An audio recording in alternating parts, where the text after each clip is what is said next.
மச்சில் உட்கார்ந்து மக்களை பேசிக் கொண்டிருக்கிறான். அது உமரதான சபையில நுழைஞ்சிட்டு அவனை பார்த்து சொன்னா, கவிஃபினா அல்லாவுடைய அச்சத்தை பத்தி சொல்லுங்கன்னு சொன்னான். கவுல அப்பா சொன்னாங்க, மறுமையில அல்லாஹ் அந்த நரகத்தை கொண்டு வருவான். அந்த நரகம் எப்படிப்பட்டதுன்னா, அந்த நரகத்தை கொண்டு வந்து உலகத்துல மேற்கு தொங்கல்ல நிப்பாட்டிட்டு கிழக்கு தொங்கல் ஒரு மனுஷனை வச்சுட்டு அந்த மேற்கு தொங்கல் இருக்கிற அந்த நரகத்துல ஒரு சிறியதொரு துவாரத்தை அது திறந்துட்டா அதன் மூலம் வருகின்ற அந்த உஷ்ணத்தின் காரணமாக கிழக்கு தொங்கல் இருக்கிற மனுஷனுடைய மூளை கொதிக்க சொன்னாங்க. எவ்வளவு விசாரணை, எவ்வளவு தூரம், இவ்வளவு அபாவமானதுதான் நரகத்தொழில் இருக்கு. இதை கேட்ட அகத்தமாக அழ ஆரம்பிச்சுட்டாங்க. சொன்னா இன்னும் சொல்லுங்க சொன்னாங்க. என்ன சொல்லுங்க சொன்னாங்க, மறுமையில ஒரு மனிதன் மலையளவு நன்மைகளை அள்ளிக்கொண்டு போனாலும் சொன்னாங்க 70 நபிமார்களுடைய அமலைகளோட வெளிரங்கத்தில் அதிகமான அமல்களை அவர் எடுத்துக்கொண்டு போனாலும் அந்த மனிதன் அந்த மக்சல்ல காணுகின்ற காட்சியை இருக்கிறானே. என்ன காட்சி இருக்கு? நரகவாதிகள் கூட்டம் கூட்டமாக நரகத்தை நோக்கி கொண்டு செல்லப்படுவார்கள். கொண்டு செல்லப்படுவார்கள் என்றால் சரி போகிறது, சும்மா சாட்சி பதில மாடு சாட்சி மாதிரி சாட்சிட்டு போவதில்லை. சொல்றாங்க வழக்கு நரகத்துல நரகவாதிகள் மீது சில வழக்கில் சாட்டப்பட்டிருக்கிறார்கள். அது வழக்கிற்கு அக்காயில் சொல்லக்கூடிய ஒரு நடக்கு. அவர் எவ்வளவு பயங்கரமான தோற்றமும் தன்மையும் இருந்தால் அதனால ஒரு கையால நரகவாதிகள் அள்ளுவார். ஒரு அள்ளில 1000 நரகவாதிகள் அப்பிடுவார்கள். அந்த 1000 பேரையும் ஒரே அல்லாஹ் அள்ளி தூக்கி வீசுவார்கள். அப்ப இப்படியான காட்சிகள் அவர் பார்த்து கொண்டு வருகின்ற பயணம் திடுக்கத்தும் அவர் என்ன யோசிப்பார்னா, எனக்கிட்ட மலையளவு நன்மைகள் இருக்கிறே என்று யோசிக்க மாட்டார். இந்த இருப்ப நானும் மாட்டுப்படுவேனா என்று அவரும் அல்லாததை கெஞ்சுவாராம். யாழ் என்னை காப்பாத்து, என்னை காப்பாத்து. எவ்வளவு அமலோட போற மனுஷன் கூட மறுமையில மக்சல் நடக்கக்கூடிய எல்லாருடைய தீர்ப்பு, அந்த நடக்கக்கூடிய ஒவ்வொரு விடயங்களையும் பார்த்து அவரும் வந்து தடுமாறுவார்.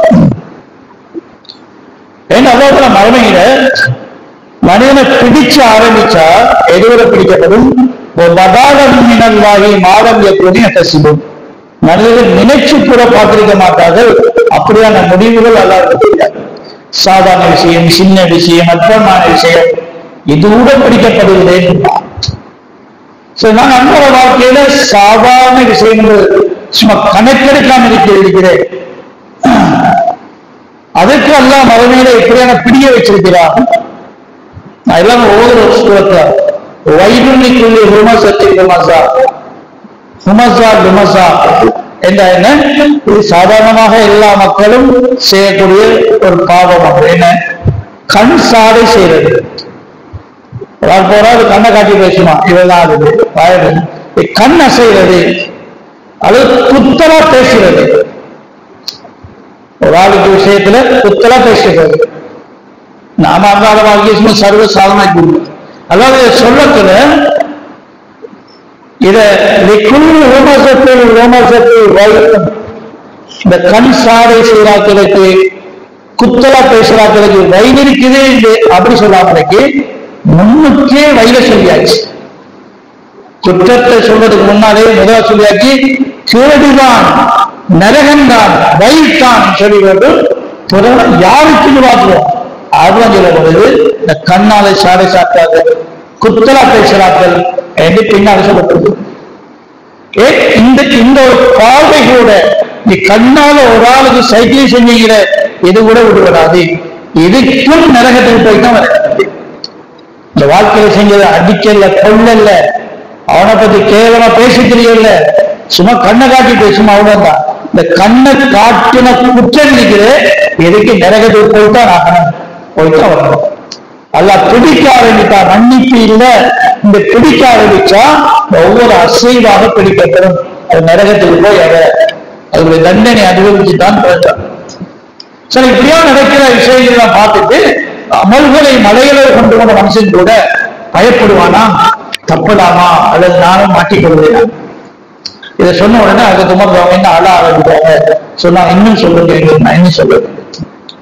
அது காப்புலா பார்த்து சொன்னாங்க, மறுமையில அல்லாஹ் தஆலா நரகத்தை அனுப்பிடுவான், சுவர்க்கத்தை பேசிடுவாங்க, மாஸ்டர் மைதான காலி ஆகிடும். ஒத்தரமே இல்லை. இவ முக்கரமான மலக்கள் மட்டும்தான் மாஸ்டர்ல இருக்கிறாங்க. இவெல்லாம் தர நரகத்தை பார்த்து கேட்பான், நீ நிறைவடைந்து விட்டாயான்னு நரகப்பான். சுப்ஹானல்லாஹ், அதை எங்களுக்கு ஞாபகப்படுத்துறார். யௌம நகூலு லிஜஹன்னம ஹலிம் தலதி வ தகூலு ஹல் மின் மஸீத். அந்த நாளில் நாம் நரகத்தை பார்த்து கேட்போம், ஹலிம் தலதி, நீ நிறைந்து விட்டாயா என்று கேட்போம். ஒரு மக்கள் அனுபவப்படுகிற நரகத்துக்கு சும்மா இல்ல, அவன் நிலைச்சியான நரகப்பான். அந்த நேரத்தில் நரகத்திலிருந்து ஒரு பயங்கரமான ஒரு சத்தம் வரும், ஹல்மின் மஸீத், ஹல்மின் மஸீத், நிறையல்ல, இன்னும் தா, இன்னும் தா, இன்னும் ஆக்கல் இல்லையா, இன்னும் ஆக்கல் இல்லையா என்று நரகம் ஆள் கேட்டுக் கொண்டு இருக்கு. யாரு இருக்கா? மனித சமுதாயமே முடுங்கி ஒத்தரையும் இல்லை, போக வேண்டிய எல்லாரையும் அனுப்பியாச்சு நரகத்துக்கு, நல்லடியாக சோதனைட்டாங்க. இப்ப இந்த சத்தத்தை கேட்டவுடனே இனி இருக்கிறது மலக்கள் தான், அல்லாஹ்வுக்கு நெருக்கமான மலக்கள். அவர்களே பயந்து நடுங்கி அல்லாஹ் கேட்பார்கள், யார நரகம் ஆள் கேட்கிறது, எங்களை போட்டுவாரு, யார எங்களை காப்பாத்தி, எங்களை காப்பாத்தி என்று மலக்குகளே அல்லாஹ் இருக்கிற மண்டியிட்டு பாதுகாப்பு தேடுவார்கள். சில இதை கேட்டு உணர்ந்தவங்க அழுதவர்களாக சில எல்லாரும் மன்னிப்ப அடையலைன்னா மனுஷனுடைய முடிவு என்னவாகும்? அவன் சமாளித்துக் கொள்கின்ற அல்லது சாட்டிக் கொள்ளி தப்புகின்ற ஒரு நிலைமையில அவன் மாற்றிக்கொள்ளுவான். அதை மாற்றுதல் பயங்கரமாக எப்ப மனுஷன் உணர்றானோ அப்ப முடிவெடுப்பா, மன்னிப்பு தேவை, எல்லாருடைய மன்னிப்பு நாங்க தவற விட்டுறக்கூடாது. சில எல்லாத்துல மன்னிப்ப எல்லா காலங்களிலும் கொடுத்து கொண்டுதான் இருக்கிறான். ரமலான் மட்டும் எல்லா காலங்களிலும் ஹதீஸ் ரோடு இல்லல்லா யபசுத் யதஹு இல்லை லியதூப முஸீல் நஹாரி வ யபசுத் யதஹு பின் நஹாரி லியதூப முஸீல் லைலி ஹத்தா தத்லு அஷம்ஸு பிமாரியா. சூரியன் இந்த மேற்கில உதிக்கிற அந்த கடைசி நாள் வரும் வரை அல்லாஹ் தஆலா இரவில பாவம் செஞ்ச மனுஷனை மன்னிக்கிறதுக்கு பகலையிலையும், பகலையில பாவம் செஞ்ச மனிதர்களை மன்னிப்பதற்கு இரவையிலையும் தன்னுடைய மன்னிப்பின் கருத்தை எல்லாம் நீட்டிக் கொண்டே இருக்கிறார். இறைவ பாவ மன்னிப்பு கேள்வி நான் மன்னிச்சுவேன் என்னதான். சரி, எந்த அளவு அல்லாஹ் தஆலா இரக்கமாக அடியார்களின் பக்கம் இந்த விடயத்தை முன்வைக்கிறான் சொன்னா, நபியை பார்த்து அல்லாஹ் சொல்லுவான், நபியே குல் யா இபாதியல் லதீன அஸ்ரஃபு அலா அன்ஃபுஸிஹிம் லா தக்னது மின் ரஹ்மத்தில்லாஹ். பாவங்கள் மூலமாக தங்களுக்கு அநியாயம் செய்து கொண்ட என்னுடைய அடியார்கள், அல்லாஹ் வித்தியாசமா சொல்லல, எந்த அடியார்கள் தான், அவர்கிட்ட நீங்க சொல்லுங்க, ரஹமத்தை விட்டு நிராசையாகிட வாடாது. நீ பாவம் செஞ்சீங்க, ஆனா ரஹமத்தை வச்சு கொண்டுதான் இருக்கிறேன், அதாவது மன்னிக்கிறதுல ரெடியா தான் இருக்கிறேன், மன்னிப்பின் கதவுகள் திறந்துதான் இருக்கிறேன், கொஞ்சம் கேட்க சொல்லுங்க. இதை பாவம் செஞ்சு நீங்க பகலையில கேளுங்களேன், பகலையில பாவம் செஞ்சு நீங்க இரவையில கேளுங்களேன்.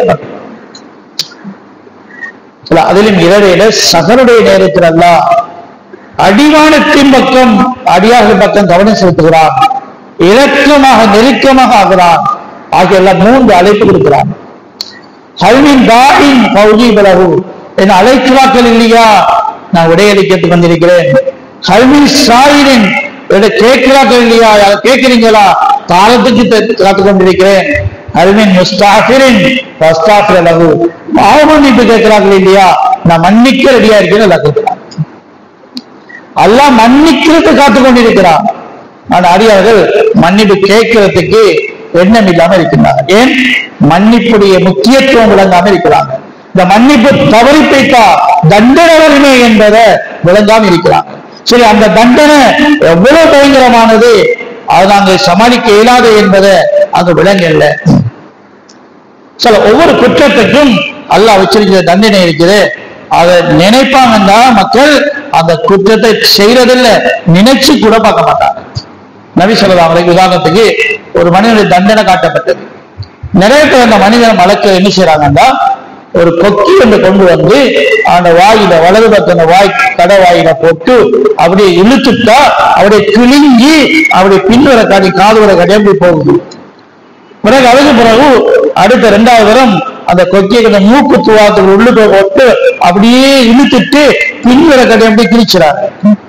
அது பிறகு அந்த கொக்கியை கொண்டு வந்து கண்ணுக்குள்ள போட்டு இழுத்து அப்படியே பிறவி வரை பின்னால் அப்படியே வரை இருக்கிறார். 3 இடத்துல அப்படி கிழிக்கப்படுவோம். அதே போல அந்த கொக்கியை இங்க இடது பக்கம் வந்து இடது பக்கம் வாயால கிழிக்கிறார், மூக்கால கிழிக்கிறார், கண்ணால கிழிக்கிறார். 3 பின்வர கட்டி அப்படி பிடிக்கிறார். இது முடிஞ்ச பிறகு பார்த்தா வலது பக்கம் சரி வந்துடுது, திருப்பி இந்த வலது பக்கம் கிழிக்கிறார். அது முடிய இடது பக்கம் செய்யாது. இப்படியே தொடர்ந்து இந்த 2 பக்கம் அவர் கிழிச்சு கொண்டே இருக்கிறார். சுப்ஹானல்லாஹ், இவ்வளவு பயங்கரமான தண்டனை ஒரு தடவை நல்ல தொடர்ந்து போய்கொண்டே இருக்குது. இடது பக்கம் கிழிச்சு முடியக்கல, வலது பக்கம் கிழிச்சது சரியா வந்துடும். திருப்பி அதை வந்து கிழிப்பால், கிழிச்சு முடியக்கல இடது பக்கம் ஒட்டி இடது பக்கம் கிழிப்பார். வலது இடது மாறி மாறி வாய்க்குள்ளாலையும் இந்த மூக்குக்குள்ளாலையும் கண்ணுக்குள்ளாலையும் அப்படி பின்னுவர காடியும் அப்படியே கிழிச்சு கொண்டு போகிறார். என்ன அநியாயம் செய்யார் இவர்? என்ன செய்யாண்டா, ஒரு காலையில் எழுமனா என்ன வேலைண்டா, மக்கள் மட்டும் பொய் ஒன்றை பரப்பி அந்த பொய் அப்படியே பரவிட்டு பொய்யான செய்திகளை பரப்பி மக்களை ஏமாற்றக்கூடியவர்கள். என்ன நோக்கமா இருந்தாலும் எட அடிப்படையா இருக்கிற பேசுறது பொய், அந்த பொய் அப்படியே பரவுது. இதுக்குத்தான் இவர்கள் தண்டனை கொடுக்கப்படுகிறது. பொய்யர்கள் மறுமையில் எவ்வாறான பயங்கரமான தண்டனைக்கு உட்படுத்தப்படுவார்கள். சில மனிதன் இசை கேட்கிறார், சில நோம்புல கொஞ்சம் ஓபன் இருப்பாங்க நினைக்கிறேன். வளமையான காலையில வீடுகள் எல்லாம் கடையில எல்லாம் காலையில ஓன் பண்ணிட்டா ஒரு இரவையில தான் ஓபன் பண்றது. காலையில இரவரை காட்டியும் மியூசிக்கும் பாட்டும் போய்கொண்டே இருக்கு. சில கலவில் கொஞ்சம் ஒரு படிநிலை மாற்றி சுபகர வந்தா கிராப் போடுவாங்க. பிறகு ஒரு 7:30 மணி போகல இஸ்லாமிய கீதம் போட்டுவிடும். ஒரு 8:30 9 மணி போகல நீ சினிமா பாட்டா ஆரம்பிக்கும். இனி இரவு ஃபுல்லா காட்டியும் அப்படிதான். இசை பாடல்கள் மியூசிக் கேட்டு ரசிக்கிறது, இது பாவம் என்றே மக்கள் கருதல்ல. கல்யாணம் விட்டு அது பொழுதுபோக்கு.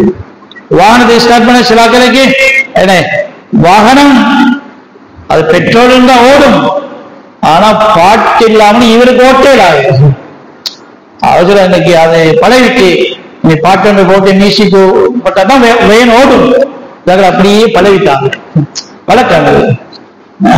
சில வீடுகள் என்ன கலகலப்பா இருக்கணும். என்ன கலகலப்பு? பாட்டு போட்டுக்கொண்டே இருக்காரு. ஒரு போட்டோகிராஃபருக்கு ஏன் நீங்க பாட்டு போடுறீங்க? வாராக்கள் கேட்கறதுக்கு உங்களுக்காண்டி. வேலையில எங்க பாட்டு கேட்க போறீங்க? வாராக்கள் பாட்டு கேட்க வாராங்க 2 நிமிஷம் டீ குடிக்கிற போறதுக்கு இல்ல. அவர் சொன்னார், இந்த ஹோட்டல் அப்படிதான் அப்பா விளங்குதான். ஒரு பாட்டு போட்டு மியூசிக்க போட்டாதான் ஹோட்டல் விளங்கும். சில ஹோட்டல் விளங்குறது இல்ல, வாராக்களுடைய எண்ணிக்கை கூடும். எப்படி தெரியுமா கூடும்? ஹதீஸ்ல வருது, எப்ப அடியான் மியூசிக்கை பாடலை இசையை உயர்த்துவானோ அந்த நேரத்தில் அல்லாஹ் தஆலா 2 ஷைத்தானை அனுப்புகிறான். அந்த 2 ஷைத்தானும் லா யஸாலானி யல்ரிபானி பிஅர்ஜுலிஹிமா, அந்த 2 ஷைத்தானும் அவனுடைய தோல்ல நின்று வந்து அவங்க 2 பேரும் அந்த ஷைத்தான் கால்களை அடித்து டான்ஸ் ஆடிக்கொண்டே இருப்பார். இந்த மியூசிக் கோபா காட்டி அப்படின்னா ஒரு கடையில ஒரு 10 பேர் சாப்பிட்டு கொண்டிருக்கிறாங்க, மியூசிக் போகுதா 10 பேர் ஆட்களும் 20 ஷைத்தான் வந்து இருக்கிறாங்க. ஒரு ஃபங்க்ஷன் நடக்குது, சாதாரணமா பாக்குறாங்க, நீ நேசரி ஃபங்க்ஷன் நடக்குது, 100 பேர் கலந்து கொண்டிருக்கிறாங்க, மியூசிக் போகுது. அப்ப 100 பேர் இல்ல 300 பேர், மற்ற 200 பேர் யாரு? அந்த மியூசிக்கை கேட்கிற ஒவ்வொரு ஆட்களுக்கும் 2 ஷைத்தான் வருவான். ஒவ்வொரு ஆட்களும் 2 ஷைத்தான், 2 ஷைத்தான் 2 தோல்லையும் கொண்டிருப்பார். கல்யாண வீட்டுல மியூசிக்க போடுறாங்க, ஒரு 500 பேர் வந்துக்கிறாங்க, இல்ல 500 இல்ல, அவங்க 500 பேர், அவங்க 1000 ஷைத்தான் வந்திருப்பாங்க. இது இந்த பாவத்துக்கு மறுமையில் என்ன செய்யப்படும்னா சுப்பி வினைகள் ஆணு கேமக்கேமா, நரக நெருப்பில காய்ச்சப்பட்ட ஈயத்தை அவட காதுல ஊத்தப்படும். அல்லாஹ் அவன காதை தந்தான், செவிப்புலனை தந்தான், கேட்கிற ஒரு திறனை தந்தான். இதை வச்சு நன்றியற்று நடந்தாயே, இசையை கேட்டு பாட்டை கேட்டு ரசிக்க நன்றியற்ற தன்மை, அதுக்குரிய பதில் தான், அதுக்குரிய தண்டனை தான் இந்த ஈயத்தை நிறைய நெருப்புல காய்ச்சி அவட காதுக்குள்ள ஊத்தப்படும். ஒரு தரம் இல்லை, அது ஊத்தப்பட்டு கொண்டே இருக்கும். சில ஒவ்வொரு பாவங்களும் மறுமையில ஒவ்வொரு தண்டனையாக மாறுகிறது. கண் பார்வை எவ்வளவு பெரிய ஞாபகம். பார்வையிலாக என்ன விளங்க போகுது? இந்த வாழ்க்கையில அதிகமானது பார்வைக்காக. அலங்காரம், அலங்காரம் வீட்டு அலங்கரிக்கிறோம், பார்வை இல்லைன்னா என்ன அலங்கரிக்கன்னு செய்ய. அழகான உடுப்பு பார்த்து ரசிக்கிறதுக்கு, பார்வை இல்லைண்டா யாரு ரசிக்கிறது? இந்த கண்ணுடைய ரசனை, பார்வை ஒன்றை விளங்குறதுக்கு, பெருமதி மதிக்கிறதுக்கு பார்வை தேவை. சிறந்த பார்வையை முறைகேடா பாவித்தவர்கள், ஹராமான இச்சையுடைய பார்வைக்கு யார் இந்த பார்வையை கண்ணை பாவிக்கின்றார்களோ இதுக்குரிய தண்டனையாக மறுமையில இருப்பு கம்பிய நரக நெருப்புல காட்சி அவருடைய கண்ணுக்குள்ள குத்தப்படும். கண்ணுக்குள்ள ஒரு தூசி ஒன்று பட்டாலே எவ்வளவு வேதனையா இருக்குது. இது கம்பி, அது நரக நெருப்புல காய்ச்சப்பட்டது, அது அந்த கண்ணுக்குள்ள குத்தப்பட்டு கொண்டே இருக்கும். இந்த கண்ணை பாவிச்ச முறைகேட, இந்த கண்ணை பாவத்துல பாவிச்சதுக்காக வேண்டி இந்த கண்ணுக்குள்ள இந்த கம்பிய நரக நெருப்புல காய்ச்சி அத கண்ணுக்குள்ள குத்தப்பட்டு கொண்டே இருக்கும். சில இப்படி மறுமையில இந்த ஒவ்வொரு பாவங்களும் மன்னிக்கப்பட இல்லைன்னா தண்டனையாக மாறிவிடுகிறது. அப்ப ஒவ்வொரு மனுஷன் நான் எவ்வளவு பாவம் செஞ்சிட்டேன், இந்த கண்ணால, காவால, நாவால எவ்வளவு பாவம் செஞ்சிட்டேன், இந்த பாவங்கள் மறுமையில இப்படியான தண்டனையாக மாறப்படும். இப்ப ஒருவன் கள்ள பாவத்தை செஞ்சிட்டான்டா ஒரே நேரத்தில் நடக்கும். என்னக்கும் ஒரு எல்லாம் பாவம் செஞ்ச மனுஷன் ஒரே நேரத்தில் அவர்கள் வாயையும் மூக்கையும் குளிக்கிறது நடக்கும். அதே நேரத்தில் காதுக்குள்ளே ஈயத்தை ஊற்றப்படும். அதே நேரத்தில் கண்ணுக்குள்ளே அந்த கம்பிய நிறைய நேரத்தில் காட்சி குத்தப்படும். எல்லாம் ஒரே நேரத்தில் அந்த ஒன்றே இருக்கிறது. கிட்டத்தட்ட ஒரு நரகவாதிக்கு ஒரே நேரத்தில் 19 வகையான தண்டனைகள் சரமாரியாக ஒவ்வொரு நாளைக்கு இல்ல ஒவ்வொரு வினாடியும் கொடுக்கப்பட்டு கொண்டே இருக்கு. 19 வகையான தண்டனைகள். அதுதான் நரகவாதியில உடம்பு பெருசாக்கப்படும். ஒரு நரகவாதியில உடம்பு பார்த்தா மனுஷன் இல்லது மலை என்று சொல்லப்படும். பயங்கரமான பிரமாண்டமான மலையை போல ஒரு ஆள் இருப்பாரு. அப்பதான் இந்த உடம்புக்கு ஒரே நேரத்தில் 19 வயது தண்டனை கொடுக்கலாம். ஒரே நேரத்தில் பல பாவங்களை செஞ்சு கொண்டிருக்க ஒரே நேரத்தில் பல பாவங்கள் வாழ்க்கையில. பசாத நம்பிக்கை உள்ளத்தில் இருக்குது, அல்லாஹ்வுடைய நம்பிக்கை உள்ளத்தில் இருக்குது. அப்ப 24 மணி நேரம் கல்பு பாவத்தில் இருக்குது. சரீரத்துக்கு மாற்றமான சிந்தனை மூளையில இருக்குது. அப்ப 24 மணி நேரமும் அந்த மூளை பாவத்திலே இருக்கிறது. அங்கால ஒரு உறுப்புகளுடைய பாவங்கள் ஹராமான முறை உழைக்கிறார். உழைச்சாருண்டா அவர் உடம்புல இருக்கிற உடுப்பு 24 மணி நேரமும் ஹராமான உடுப்பு. அவர் சாப்பிட்டா அதனால உண்டான இரத்தம் இருக்கிற 20 உடம்புல ஓடிக்கொண்டே இருக்கும். ஹராமான இரத்தம் ஓடிக்கொண்டே இருக்கிறது. அதனால மன்னிப்பு என்பது இன்றியமையாத ஒன்று. எல்லா பாவங்களுக்கும் மன்னிப்பு கேட்டுக்கொள்வோம். இல்லைன்னா இந்த ஒவ்வொரு பாவங்களும் மறுமையில பயங்கரமான தண்டனையாக மாறிவிடும். அதனால கூப்பிடுறான், சஹர் நேரத்தில் அழைக்கிறான், ரமதான் ஒரு சந்தர்ப்பம் தந்திருக்கிறான். அது மட்டும் இல்லாமலுக்கு நெல்லடியார்கள் மூலமாக எல்லாம் ஞாபகம் ஊட்டியிருந்தார். நபிமார்களும் ஞாபகம் ஊட்டினார்கள். நபிமாருடைய காலத்துக்கு பின்னால் நெல்லடியாக ஞாபகப்படுத்தினார்கள். இப்ப நாம எங்களுக்குள்ள ஞாபகப்படுத்திக் கொண்டே இருக்கிறோம். இதையும் தாண்டி ஒருவனுடைய மனிதனுடைய நசீபத்த தன்மைண்டா அது யாரும் அவருக்கு அந்த குற்றத்தை யாரும் பொறுப்பெடுக்கிறார், யாரையும் சாட்டிக்கொண்டேறார். அல்லாஹ் ஒவ்வொன்றும் அமைச்சு கொடுக்கிறார். அதுதான் நரகவாதி நரகத்துக்கு போன உடனே அந்த மலக்குகள் கேட்பார்கள், அலம் யதிக்கும் ரசூலுன் மின்கும் யத்லூன அலைக்கும் ஆயாத்தி ரப்பிக்கும் வயுன்லிரூனக்கும் லிகா யௌமிக்கும் ஹாதா. உங்களுக்கு ஒருத்தரும் வரலையான்னு கேட்பாங்க. நரகத்துவாதி நரகத்தை நுழைக்கிற அங்குள்ள மலக்குகள் கேட்பாங்க, அலம் யதிக்கும் ரசூலுன் மின்கும், வானத்திலிருந்து வரல மனுஷன் உங்களுக்குள்ள இருந்து, அது உங்களோட மகல்லாவுல ஒத்தரும் இல்லையா உங்கள்கிட்ட வந்து நிலைவு சொல்லி சொல்றதுக்கு மலக்கள் கேட்பார்கள். அவ்வளவு கேடுகட்ட மகல்லாவா நீங்க? ஒரு மனுஷன் கூட இல்லையா உங்கள்கிட்ட? நல்ல விஷயம் சொல்ல ஒரு மனுஷன் இல்லையா? நல்ல விஷயத்த உங்கள்கிட்ட வந்து சொல்றதுக்கு உங்களோட பகுதியில் ஒருவன் கிடையாதா? மதத்திற்கு பாருங்க, ஒருவன் வந்து சொல்லலையா? நீதான் மடையனா பேசா, மார்க்கம் தெரியாது, ஒன்றும் விளங்க இல்ல, அதுல மூழ்கிட்டா. சரி, உங்களோட பகுதியில மார்க்கம் விளங்கின, தீன் விளங்கின ஒருவன் இல்லையா அவங்கள்ட்ட வந்து சொல்றதுக்கு? அல்லாஹ் பயந்து கொள், மறுமை இருக்குது, நெருப்பு இருக்குது, அல்லாஹ் தண்டனை இருக்குது, கொஞ்சம் யோசித்துக் கொள்ளுங்க, திடீர் மௌத்து வரும். இப்படி பேசுறதுக்காக ஒருவன் இல்லையா? ஒரு மனுஷத்தன்மை உள்ள ஒருவன் இல்லையா? மலக்கள் கேட்பார்கள். சரி, அப்படி இல்லைன்னு யாருமே சொல்லுகிறார். உலகம் முழுக்க எல்லா வீடுகளுக்கும், வீடுகள் மட்டுமில்லை, எல்லா வீதிகளுக்கும், எல்லா மனிதர்களுக்கும் சொல்லப்பட்டு கொண்டே இருக்கும். சொல்வார், காலுபலா, இல்ல வந்தாங்கதான், சொன்னதுதான். சரி, வீடு வீடா எந்த வீடும் விடுபடாமலுக்கு எல்லா வீடுகளுக்கும் ஜஸ்தி போகுது. எல்லா ரோட்டில இருக்கிறார்கள் சந்திக்கப்படுது. பகலையெல்லாம் ஏழாது, இரவில் 9-10 மணிக்கு அப்பையும் ஜஸ்ட் போய் ஒவ்வொரு மூல முடுக்க நிற்கிற முக்கியமான வாலிபர்களை சந்திச்சு சொல்லப்படுது. சில ஜெயிலுக்கு போகப்படுது. இந்த நாட்டில் இருக்கிற எல்லா சிறைச்சாலைக்கும் ஜமாத் போகுது, போய் அங்கிட்ட புரோகிராம் செய்யப்படுகிறது. 2-3 ஜெயிலுக்கு போயிருக்கிறோம். அவங்க முஸ்லிம்களை வந்து வேற யாரும் தருவாங்க. கொழும்புல ஒரு ஜெயில ஒரு இஃப்தார் நிகழ்ச்சிக்கு போனோம். 100கணக்கான இருக்கிறாங்க. அங்க எனக்கு பேரெல்லாம் கொடுத்தாங்க, ஜெயில இருந்து வெளியாக அல்லாத பாதையில வெளியாகும். எல்லாரும் புறக்கணிக்கப்பட்ட மக்களா இருந்தாலும் தாவத்துல உழைப்புல யாரையுமே புறக்கணிக்கல, அவங்களை தேடி தேடி போய் தாவத் கொடுக்கப்படும். சரி, குடிகாரன் குடிக்கிட்டு அவனை விழுந்து கிடக்கிறான், யாரு பார்க்க போறான்?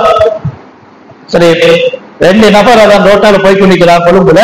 ஒரு மனிதன் குடிக்கிட்டு அப்படியே படுத்து கொண்டு கிடக்கிறான். அப்படியே அவனை தட்டி எழுப்பி பேசுறான். எல்லாரும் வைத்துட்டு போறான், இவன் என்ன மனுஷனாண்டு தட்டி எழுப்பி பேசுறான். பேசினா குடி வரை மட்டுமே இல்லை, கையில் ஒரு போத்தல் வைத்திருந்தான். என்ன போத்தல்? அவன் சொன்னான், நான் சாக போறேன்னு சொன்னான். ஏன் சாக போறா? வாழ இயலாது, விரக்தி. இனி பாவத்துடைய சுமையோட வாழ இயலாதான். பாவை சுமை கூட கூட கூட கூட வாழ்க்கை பாரனாகி பாரனாகி பாரனாகி விரக்தியாகி கடைசியில மனிதன் அவனை கொலை செய்கிறான். தற்கொலை. அவன் சொன்னா, நான் குடிக்கிற சாக போறேன்னு சொன்னான். பேசினான், வாழ்க்கை இருக்கிறது, வாழ்க்கை என்ன என்று. அவரது அந்த மனிதர் களிமா சொல்லி இஸ்லாத்தை ஏற்றுக்கொண்டு அந்த நங்கி போத்தலை தூக்கி வீசிட்டு வெளியாகி வந்தால், இன்னைக்கு அவர் மோனிச்சுல்லா முடிக்க ஒரு முக்கியமான தாயியா இருக்கிறார். குடிவரியோட நங்கி போத்தலோட கடற்கரையோரம் படுத்து கிடந்தவன் மக்கள்லாம் புறக்கணிச்சாங்க. ஒரு கஸ்ட் போய் புறக்கணிக்கல, அவனையும் தட்டி பேசி இன்றைக்கு அவர் மூனிச்சுல்லா முடிக்கிற பக்குவமான சமூகத்தில மக்களுக்கு மத்தியமாக பாடுபடக்கூடிய, அல்லாஹ்வை நினைவுபடுத்தக்கூடிய ஒரு தாயியாக அவர் மாற்றப்பட்டிருக்கிறார். அதான் மலக்கு கேட்கிறார், உனக்கிட்டே மக்கள் வராத இடத்துல நீ இருந்தியா? உனக்குதான் தெரியாது, தெரிந்தாக்கள் வரவில்லையா என்று மலக்கில் கேட்பார்கள். சொல்லுவார், வந்ததான். யாரும் சொல்லுகிறாரு? யாரும் சொல்லுகிறாரு. யாரெல்லாம் மறுமையை நரகத்தை பற்றி யாரும் சொல்லலையே சொல்லுகிறார். அந்த அளவு எல்லா இடங்களிலையும் மக்களுக்கு மத்தியில உழைப்பு செய்யப்படுகிறது, நுபுவத்துடைய உழைப்பு செய்யப்படுகிறது.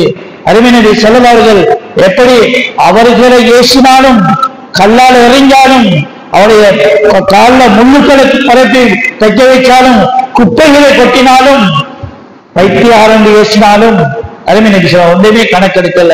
திருப்பி திருப்பி திருப்பி அவங்க போனாங்க. இந்த மனுஷன் நெருப்புக்கு போய்விடக்கூடாது, மடத்தனத்திலா செய்கிறார். சில உஹது யுத்தம் நடக்குது, உங்களுக்கு தெரியும். உஹது யுத்தத்துல ஒரு கட்டம் வந்தது, முஸ்லிம்கள் நெருக்கடியான கட்டம். நபி ஸல்லல்லாஹு அலைஹி வஸல்லம் நடுவுல மாட்டிக்கொண்டாங்க. நபி ஸல்லல்லாஹு அலைஹி வஸல்லம் சுற்றி கொஞ்சம் சஹாபாக்கள் இருந்தாங்க, 10-12 பேர். அதை சுற்றி ஹஜ்ரத் காலித் வலீத் ரலியல்லாஹு 70 குதிரை வீரர்கள் உருவிய வாள் ரவுண்ட் பண்ணி கொண்டிருக்கிறாங்க. அதுக்கு அங்காலதான் மத்தாக்கெல்லாம் இருக்கிறாங்க. நபி ஸல்லல்லாஹு அலைஹி வஸல்லம் பாதுகாக்க யாராவது வாரண்டா காலித் வலீத் இப்ப காபிரா இருந்தவர்கள் அவருடைய இந்த குதிரைப்படை 70 பேரை தாண்டி தான் வரலாம். வரையிலுமா படி வரவிட மாட்டாங்க. அப்ப இதுக்குள்ளுக்குள்ள நபி ஸல்லல்லாஹு பாதுகாப்பு இருந்தாங்க. அவன் ஒவ்வொரு ஷஹீதாக்கப்பட்டாங்க. குதிரைப்படையை தாக்கப்பட்டு ஷஹீதாயி இந்த 2-3 தான் கடைசியில் நீங்கினாங்க. இந்த நேரத்துல ஒரு காபிர் ஒரு கல்லெடுத்து வேகமாக எறிஞ்சான் நபிசல்லாமுக்கு. முகத்துல பட்டிக்கு கல்லடி சைடாகி நபிசல்லாம் கீழே விழுந்துட்டாங்க. கீழே அவ்வளவு வேகமா எரிக்கப்பட்டிக்கு. கீழே விழுந்ததும் அருமை நபி ஸல்லல்லாஹு அந்த வேதனையில சொல்லிட்டாங்க, தன்னுடைய நபியை வேதனைப்படுத்திய காயப்படுத்திய சமுதாயம் எங்க வெற்றியிலே போறாங்கன்னு சொன்னாங்க. அப்ப அது ஒரு மதுவா மாதிரி ஆயிடுச்சு. அதனால ஸல்லல்லாஹு சொன்ன உடனடியா சொன்னாங்க, அல்லாஹும்ம அஃபிர்லி கௌமி வ இன்னஹும் லா யஅலமூன். யா அல்லாஹ் இந்த கூட்டத்தை மன்னிச்சிரேன்னு சொன்னாங்க. எந்த கூட்டம்? யாரு? பண்டு ரசூலா சுத்தி இருக்கிறாங்க. அது 10-12 பேர் இருந்து எல்லாரும் சைடாயி இவங்க 2-3 பேர் இருக்கிறாங்க. இவங்களா இல்ல, அவங்க இல்ல. என்ன அல்லாஹும்ம அஃபிர்லி கௌமி, யால எந்த கூட்டத்தை மன்னிச்சிருன்னு சொல்லிட்டு அந்த கூட்டம் யாருன்னு அடுத்து என்ன தெரியுமா சொன்னாங்க? இன்னமும் லாயானமும், அவங்க ஒன்றும் விளங்காம இருக்கிறாங்க. இவங்க விளங்கின கூட்டம், விளங்கி உயிர் கொடுக்க வந்திருக்கிறாங்க. இவங்களுக்கு அந்த துவா. அவங்க 70 குதிரைகளுக்கு அங்காறு நீதி முஸ்லிம் இருக்கிறாங்களே, அவங்களா இல்ல, அவங்கள விளங்கின கூட்டம். அதுதான் உயிர் கொடுக்க வந்திருக்கிறாங்க. விளங்காத கூட்டம் யாரு? கல்லெடுத்து அறிஞானே அவன். என்னத்துக்கு அறிஞான்? நபி காயப்படுத்த அறியல, கொள்றதுக்கு அறிஞ்சான். நபியை கொல்லுவான், கொல்லுவான், கொல்றதுக்கு தான் அறிஞ்சான். இவர்களுக்கு மன்னிப்பு கேட்டார். எனக்கு என்ன ஏன் கொள்றான்டா, நான் யாருன்னு தெரியாது. நான் யார்? என் மக்களை நரக நெருப்பு பாதுகாக்க வந்தவன் தான் நான். இவங்களை நெருப்புக்கு எரிவெளி ஆகிடக்கூடாது, அதுக்கு இவங்களை நேர்வழி காட்டி இந்த மக்களை ஈடேற்ற வரை வைக்கிறதுக்கு, அவங்களை ஈடேற்றத்துக்கு நான் வந்தேன். இது விளங்காமத்தான் என்ன கொல்ல பார்க்கிறாங்க, அதனால அவர்களை மன்னித்து விடுன்னு விட்டாங்க. நபியை கொள்வாக்கள், எறியாக்கள். இவர்கள் நபியர்கள் எறிய வாங்கி கொண்டும் துவா கேட்கிறார்கள், யாரெல்லாம் மன்னிச்சிருக்கிறீர்களே. என்னது? உம்மத்தின் மீது கொண்ட இரக்கம். என்ன இரக்கம்? இந்த மனிதர்கள் நரக நெருப்பு போய்க்கூடாது. ஒரு மனிதன் நெருப்பால சுடுவது, நெருப்பால சுடுவது காயம் ஆகலாம். அது நெருப்போடு எரிக்க வச்சுக்கொண்டு ஒரு ஆள் மீது கொண்ட பயங்கரமான தண்டனை, அவன் விரோதி, அவனுக்கு கொடுத்த தண்டனை என்னன்னா அவனை நெருப்போடு எரிச்சு போட்டாங்க. சரி, நெருப்போடு எரிச்சா அந்த எரிகிற நேரம் ஒரு 1/2 மணி நேரமோ 1 மணி நேரமோ கடும் வேதனை, செத்துட்டான், முடிச்சு. இது நரக நெருப்பு அப்படி கூட இருக்காது. நரகவாதிகள் கெஞ்சுவாங்க, யாரெல்லாம் அப்படியே வாக்கு இயக்குது யாரே நான் ரப்பு மாலிக்கே ரப்புட கேளுங்க, எங்களை சாகடிக்க சொல்லுங்க, நாங்க செத்து போகட்டும். நரகவாதி எப்படி இருப்பாங்கன்னா லா யமூத்து ஃபிஹா யஹ்யா. நரகவாதிகள் யாருமே அந்த நரகத்துல உயிர் வாழ மாட்டாங்க, சாகவும் மாட்டாங்க. நரகத்துல யாரும் சாகிறதும் இல்லை, யாரும் உயிர் வாழ்றதும் இல்லை. ஒவ்வொரு வினாடியும் உயிர் போகும், போகாது. ஒவ்வொரு வினாடியும் ஒரு ஆள் கொடுக்கப்படுற தண்டனை இருக்குது, உயிரை போக்குற தண்டனை. உயிர் போகும், ஆனா ஒளியாகாது. உயிர் இருக்கு, உயிர் போறமாயும் தண்டனை.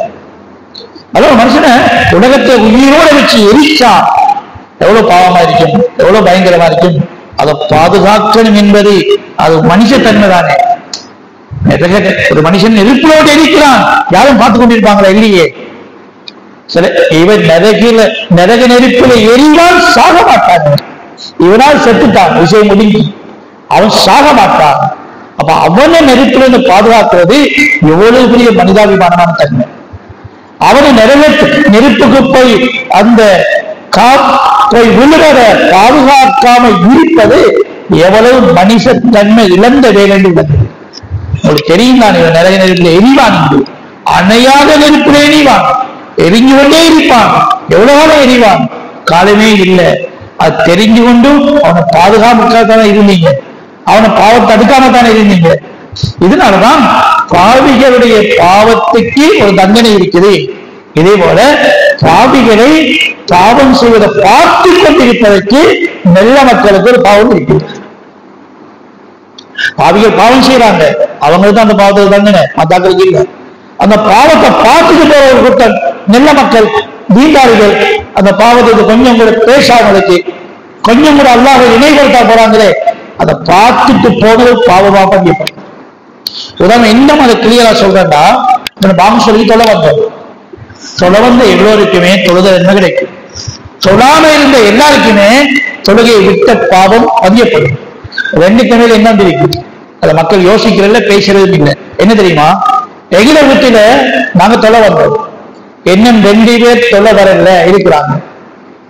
எங்கட பிள்ளைகள் அது எங்களுக்கு சொந்தக்காரர்கள், எங்களுக்கு நெருக்கமானாக்கள், எங்களை வீட்டுல தொழாம இருக்கிறாங்க. பெரிய தொழுவல் இது தொழிலாக்கள் 2 பேர் தொலை வந்தாங்களே, வார நேரத்துல இவங்களும் வரமாட்டாங்க யோசிச்சு சும்மா வந்தாங்கன்னா இவர்கள் அவர்களை தொழாம நின்றவர்களை தொழுகை பக்கம் அழைக்காம வந்த பாவம் பதிவு செய்யப்படும். அப்ப 2 பட்டளை கிடைக்கும். ஒன்று தொழுகையை நிறைவேற்றின நன்மைகள் நிறைந்த ஓடி கிடைக்கும். அதே நேரத்தில் எங்கட வீட்டுக்குள்ள தொழாதவர்களை தொழுகை பக்கம் அழைக்காம வந்த பாவமும் பதிவு செய்யப்படுகிறது. அல்லா தஆலா இந்த விடயத்தை சாதாரண சமாளிக்கிற குற்றமா சொல்லல.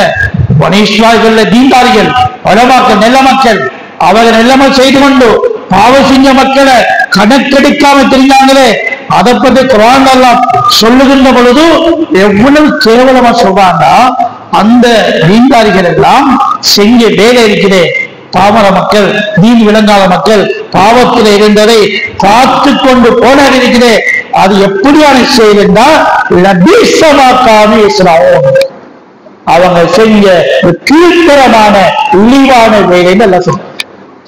யாரு செஞ்ச வேலை? தீண்டாரிகள் செஞ்ச வேலை, நல்ல மக்கள் செஞ்ச வேலை. என்ன வேலை அது? பாவிகள் பாவம் செய்கின்ற பொழுது பார்த்துட்டு போன வேலை, இது இழிவான வேலை. பாவம் இழிவது தெரியும், அது தண்டனை தெரியும், அது வேற. என்ன தெரியாத வேலையில விழிப்பூட்டு இந்த வசனத்தின் மூலமாக பாவம் செய்கிற மக்கள் பாவம் செய்வதை பார்த்து கொண்டிருப்பது, தொழாதவன் தொழாம இருப்பதை பார்த்து கொண்டிருப்பது, அராத்தை செய்வன் அராத்தை செய்வதை பார்த்து கொண்டிருப்பது, எங்களோட இணைந்தாக்கள் யாரோ எங்களாக்கள் அது இல்லை, எங்களை வீட்டுக்குள்ள, எங்களை சூழல்ல, எங்களை தோழமையில, எங்களை குடும்பத்தில, எங்களை நெருக்கத்துல இவர்கள் சொல்ல ஏதுமா இருந்தும் ஒன்றிற்கு சொல்ல ஏதாவது, அது எங்கேயோ ஏதோ அப்படி எங்களுக்கு சக்தி இல்லை, அது வேற.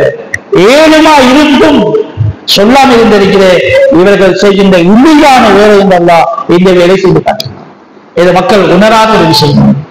எனவே சொல்ல அல்லாஹ் தஆலா அதனாலதான் மலைக்கு கேட்கிறாரே, எங்க ஒருத்தன் வரலையா, சிலர் வந்தாங்க, வராம இருக்கிறாரு.